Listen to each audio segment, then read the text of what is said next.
Sri Pada Sri Vallabha Charitamrutam, English. Please do not stop buying the book.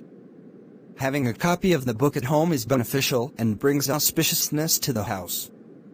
This internet version is only a substitute for those who cannot find the book, yet are eager to read it. I request each reader to donate the price of this book, $15 to Sri Pada Sri Vallabha Mahasamsthanam, Pithapuram, and provide your. The biography of Sri Pada Sri Vallabha, 1320–1350, was written by a contemporary, Shankar Bhatt. While introducing the topic of the book, the events around the first incarnation of Lord Dattatreya in Kali Yuga, the present Dark Age, he presents himself as coming from Karnataka, a state in the southwestern region of India. He calls himself an ignorant and illiterate person and humbly submits the entire work as an expression of Sri Pada's divine will and blessing. Nevertheless, he is the author of a stupendous multifaceted work of profound spirituality, well designed and written. Throughout the book, he maintains the stance of a reporter who endeavors to objectively describe what he witnesses and hears. He tries not to judge but to record events and encounters. He notes down his own experiences as well as the descriptions and teachings he hears from authors. He is not writing from the perspective of an uninvolved observer, but rather allows us to participate in his inner processes, his questions and doubts, his crises and tribulations, his awe and astonishment. He was already on a pilgrimage before he begins writing of the book. From his remarks, we can infer that he had already walked at least 1,000 kilometers following a hint from Sri Krishna to see the deity of Sri Kanyaka Parameswari in a temple at the southernmost point of India. Shankar Bhatt receives the call from her to visit her brother Sri Pada Sri Vallabha in Karuvapuram. The place is located on an island in the Krishna River, at a distance of about 1,200 kilometers. Shankar Bhatt has never heard of Sri Pada before, but without any doubt, he immediately starts his epic journey totaling several thousand kilometers. It is the year 1336, Sri Pada has just disappeared from his birthplace in Pithapuram and is at that time on a tour to Kashi, Benares, and the Himalayas by yogic traveling. Shankar Bhatt is traveling by foot, sometimes by bullock carts or horse chariots, without luggage and money, not knowing how to reach the goal. He is living on alms and hospitality.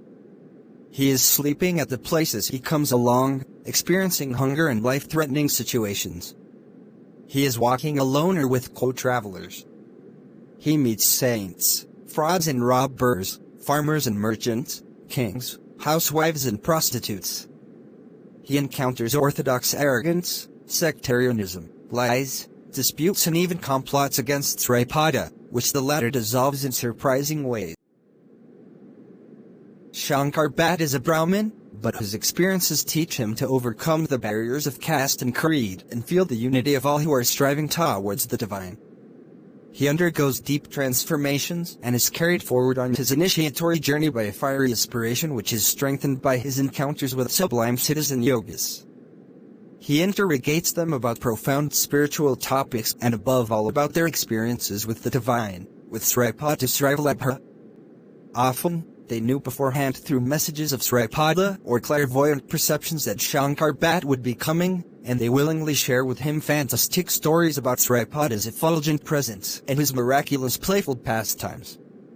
He gets insights into previous incarnations of people reaching far back in time.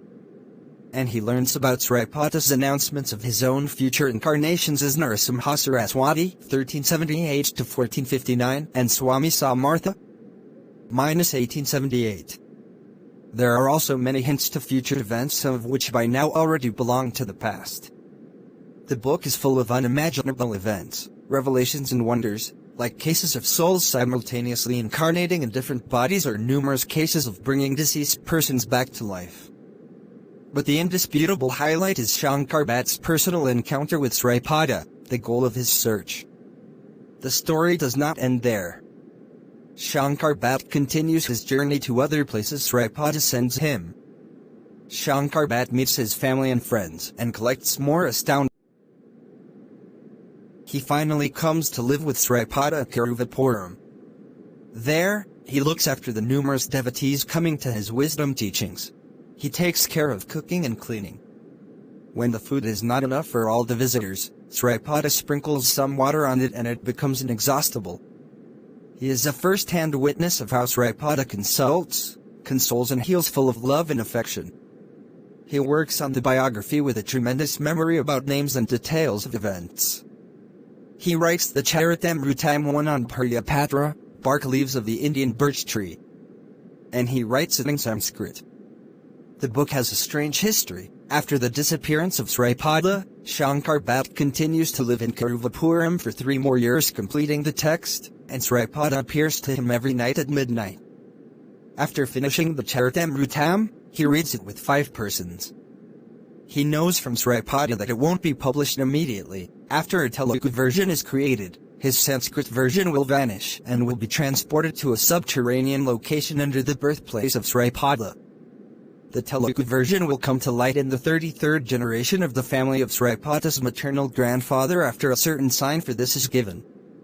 Then the book will be published and it will be translated into many languages, including German. Sri Pada's name will start spreading all over the world and millions of people will be attracted to his samsthan, the temple at the birthplace of Sri Pada. The sign for the reappearance of the book was given in 1999 to Malady Govindadikshitalu, a member of the 33rd generation of the family of Sri Pada's maternal grandfather. He copied the Telugu text from the old manuscript. Then he immersed the old copy in the Krishna river at Vijayawada as prophesied and brought a copy to the samsthan for the publication of the book. You find the details in Mr. Dikshitalu's description at the end of this book, and also the words of Sri Sajiyanagada Ramasmi, the late spiritual leader of the Mahasamsthanam, giving more information. The book is partly not easy to read. You will encounter numerous names of persons and deities, unfamiliar concepts and expressions.